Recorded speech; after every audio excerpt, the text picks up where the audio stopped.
Welcome back to our JH TV channel. ఎవరైతే మన యొక్క ఛానల్ని మొదటిసారిగా చూస్తున్నారో మన యొక్క ఛానల్ని సబ్స్క్రైబ్ చేసుకోండి. నిన్న జరిగినటువంటి మ్యాచ్ల్లో పంజాబ్ కింగ్స్ లెవెన్స్తో జరిగినటువంటి చెన్నై సూపర్ కింగ్స్ మ్యాచ్ ఉత్కంఠభరితంగా సాగి చివరాఖరికి చెన్నై సూపర్ కింగ్స్ మరొక ఓటమిని మూటగట్టుకుంది.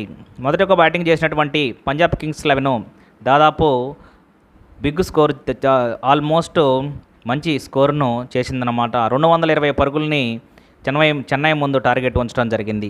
వాళ్ళల్లో ప్రియాన్ షారియా 103 పరుగులతో శివమెత్తడంతో దాదాపు ఆకాశమే హద్దుగా చెలరేగి దాదాపు ఐపీఎల్లోనే దాదాపు ఫాస్టెస్ట్, అంటే దాదాపు టాప్ 5లో ఉండేటువంటి ఫాస్టెస్ట్ సెంచరీలో ఒక సెంచరీని నమోదు చేసి ప్రియాన్ షారియా మంచి భవిష్యత్తు ఉన్నటువంటి ప్లేయర్గా తన యొక్క ఆటను సాగించాడు. ఇంకా తర్వాత దిగినటువంటి చెన్నై సూపర్ కింగ్స్ దాదాపు ఫస్ట్ ఒక గేమ్ ప్లాన్తో వచ్చినటువంటి వాళ్ళు నిదానంగా ఫస్ట్ హాఫ్లో దాదాపు పవర్ ప్లేను సద్వినియోగం చేసుకోకుండా వికెట్లను కాపాడుకుంటూ వాళ్ళు సాగినటువంటి యొక్క చేజింగ్ యొక్క ప్లానింగు ఫస్ట్లో బాగానే అనిపించింది. కాన్వే మరియు దాని తర్వాత రచిన్ రవీంద్ర వీళ్ళిద్దరూ నెమ్మదిగా ఆడుతూ దాదాపు స్కోరుని ఒక 8.5 రన్ రేట్తో తీసుకెళ్లడం జరిగింది. ఆ యొక్క రన్ రేట్ దాదాపు మనకు 240 పరుగుల యొక్క స్ట్రైక్ రేట్తో ఆడవలసినటువంటి బ్యాట్స్మెన్స్ దాదాపు 120-140 స్ట్రైక్ రేట్తో ఆడటం వల్ల దాదాపు కొట్టవలసినటువంటి స్కోరు దాదాపు యొక్క టార్గెట్ 220 టార్గెట్ ఉన్నప్పుడు స్కోరు ఇంకా చాలా ఎక్కువ రన్ రేటు కొట్టవలసినటువంటి రన్ రేట్ పెరిగిపోయిందనమాట. ఈ సమయంలో దాదాపు కాన్వే తర్వాత రచిన్ రవీంద్ర కొంచెం కాన్వే అయితే దూకుడుగా ఆడి హాఫ్ సెంచరీని ఫినిష్ చేసుకోవడం జరిగింది. ఇంకా రచిన్ రవీంద్ర అయితే ఒక మోస్తారుగా ఆడి వెనుదిరగడం జరిగింది. తర్వాత వచ్చినటువంటి రుతురాజ్ గైక్వాడ్ ఆడతాడు అనుకున్నటువంటి సందర్భంలో కెప్టెన్ అయినటువంటి రుతురాజ్ గైక్వాడ్ తన యొక్క పాత్రను పోషించకుండా వెనుదిరగడం జరిగింది. ఆ తర్వాత వచ్చినటువంటి శివన్ దూబే, ఎప్పటి నుంచో ఆడుతున్నటువంటి శివన్ దూబే దాదాపు పూర్తి స్థాయి షాట్స్ యొక్క ఎలివేషన్స్లో ఆడలేకపోతున్నాడు. ఈ మధ్యకాలంలో యొక్క వికెట్ల మధ్య పరుగులు కూడా సరిగ్గా తీయలేకపోతున్నాడు అనేటువంటి ఒక రూమర్ కూడా అతని మీద ఉందన్నమాట. ఏదేమైనా సరే అతను కావాల్సినటువంటి లక్ష్యాన్ని దృష్టిలో పెట్టుకొని ఆ రేంజ్లో యొక్క రన్ రేట్ని వెళ్ళవలసినటువంటి బాధ్యత కాన్వే మరియు దూబే తన యొక్క భుజస్కంధాల మీద వేసుకున్నారు. కానీ వాళ్ళు చేసినటువంటి ప్రయత్నము చివరాఖరికి రన్ రేట్ అమాంతంగా పెరిగిపోతుంది. కొట్టవలసినటువంటి రన్ రేటు దాదాపు ఓవర్కి వచ్చి 17-18 కొట్టవలసినటువంటి సమయంలో అప్పుడు మహేంద్ర సింగ్ ధోని ప్రేక్షకుల యొక్క మధ్యలో కరచాల ధ్వనులతోటి రావడం జరిగింది. అందరూ మహేంద్ర సింగ్ ధోనిని గ్రాండ్గా వెల్కమ్ చేశారు. ధోని అంటూ కేరింతలు కొట్టుకుంటూ వచ్చారు. ధోని ముందుకు రావడంతో ఆల్మోస్ట్ ఫినిష్ చేస్తాడు అనేటువంటి కోణంలో కూడా రావడం జరిగింది. అప్పుడు ధోని ముందుకు వచ్చినటువంటి సందర్భంలో దాదాపు 5 ఓవర్లు మిగిలే ఉన్నాయి. ఆ సమయంలో ధోని 12 పరుగులతోటి 27 పరుగులు చేసి దాదాపు లాస్ట్ ఓవర్ దాకా ఉండటం జరిగింది.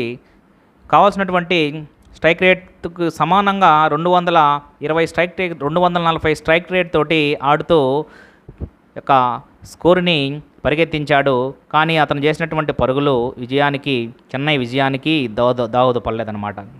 ఇంకా చూసినట్లయితే చివరిలో దాదాపు 40 కాన్వే నెమ్మదిగా ఆడుతున్నటువంటి సమయంలో వాంటెడ్గా మొన్న ఎవరైతే తిలక్ వర్మ మధ్యలోనే రిటైర్డ్ హార్ట్గా వెళ్ళటం జరిగిందో ఈ మ్యాచ్లో కూడా కాన్వేని మహేంద్ర సింగ్ ధోని యొక్క రిటైర్డ్ హార్ట్గా వెళ్ళమని సూచన ఇవ్వడంతో కాన్వే ఒక పరుగులు తీయటంలో రావాల్సినటువంటి స్కోరు మనకి ఎక్కువ రావాలి కాబట్టి అతను సాధించలేకపోతున్నటువంటి సమయంలో అతను రిటైర్డ్ హార్ట్గా వెళ్ళటం జరిగింది. తర్వాత వచ్చినటువంటి ఎవరైతే రవీంద్ర జడేజా ఉన్నాడో రవీంద్ర జడేజా వచ్చిన తర్వాత ఆడతాడు అనుకుని అందరూ ఎక్స్పెక్ట్ చేశారు. కానీ చివరి ఓవర్లో కావాల్సినటువంటి పరుగులు చివరి 2 ఓవర్లో 38 పరుగులు అట్లా కావాల్సినటువంటి వచ్చాయన్నమాట. ఆ సమయంలో మహేంద్ర సింగ్ ధోని ఒక బాగా ఆడుతూ ముందుకు సాగాడనమాట. చివరిలో కావాల్సినటువంటి 8 ఓవర్లో చివరి ఓవర్లో దాదాపు ఓవర్లో 3 సిక్స్లు వేసి మంచి ఊపు మీద ఉన్నటువంటి మహేంద్ర సింగ్ ధోని చివరిలో వరుసగా 2 సిక్స్లు వేసి మ్యాచ్ మీద ఆశలు రేకెత్తించాడు మహేంద్ర సింగ్ ధోని. ఇంక తర్వాత వచ్చేసి 20 ఓవర్కి వచ్చే సమయానికి ఫస్ట్ బాల్కి అవుట్ కావడంతో స్టేడియం మొత్తము సైలెంట్ అయిపోయింది. ఇంకా చేయవలసినటువంటి పరుగులు ఎక్కువ అయిపోయాయి అన్నమాట. దాదాపు 31 పరుగులు చివరి ఓవర్లో కావాల్సినటువంటి సమయంలో మహేంద్ర సింగ్ ధోని అవుట్ కావటము, దాని తర్వాత రవీంద్ర జడేజా సరిగ్గా షార్ట్ సెలక్షన్ లేకపోవడము, తర్వాత వచ్చినటువంటి బ్యాట్స్మెన్ ఏమి చేయలేకపోవడంతో ఓన్లీ 201 పరుగుల యొక్క దగ్గరే ఆగిపోయి చెన్నై సూపర్ కింగ్స్ మరొక ఓటమిని మూటగట్టుకున్నారు. వరుసగా ఇది 4 ఓటములు సవిచూసిందనమాట. ఫస్ట్ ముంబై ఇండియన్స్ తోటి, తర్వాత వచ్చేసి ఆర్సీబీ తోటి, రాజస్థాన్ రాయల్స్ తోటి, డీసీ తోటి మూటగట్టుకొని ఇక పంజాబ్ కింగ్స్ 11తో కూడా ఈ యొక్క నిన్న జరిగినటువంటి మ్యాచ్లో కూడా వరుసగా ఓడిపోవడం జరిగింది. ఇంకా నెక్స్ట్ మ్యాచ్ వచ్చేసి ఏప్రిల్ 11న కోల్కతా నైట్ రైడర్స్తో ఆడవలసినటువంటి అవసరం ఉంది. ఇంకా ఉన్నటువంటి మ్యాచెస్ మొత్తము కీలకం కానటువంటి తరుణం ఏర్పడింది చెన్నై సూపర్ కింగ్స్కి. లేకపోతే ఆల్మోస్ట్ లాస్ట్ ఇయర్ ఛాంపియన్గా నిలిచినటువంటి వీళ్ళు ఈసారి లీగ్ దశలోనే వెనుక తిరిగేటువంటి ప్రమాదం ముంచి ఉన్నది. కాబట్టి ఇప్పటికైనా జాగ్రత్త పడి మహేంద్ర సింగ్ ధోని మరియు మిగతా ప్లేయర్స్ కూడా ముందుకు సాగిపోవాలని అందరు అభిమానులు కోరుకుంటున్నారు. అయితే ఈరోజు మ్యాచ్ ఈరోజు 9th ఏప్రిల్ కాబట్టి ఈరోజు GT versus Rajasthan Royals match ఎంతో ఊపి మీద ఉన్నటువంటి జీటీ మరియు రాజస్థాన్ రాయల్స్ ఈరోజు తలపడబోతున్నాయి. ఏదేమైనా సరే పాయింట్ పట్టికల్లో దాదాపు లాస్ట్ స్థానంలో అయితే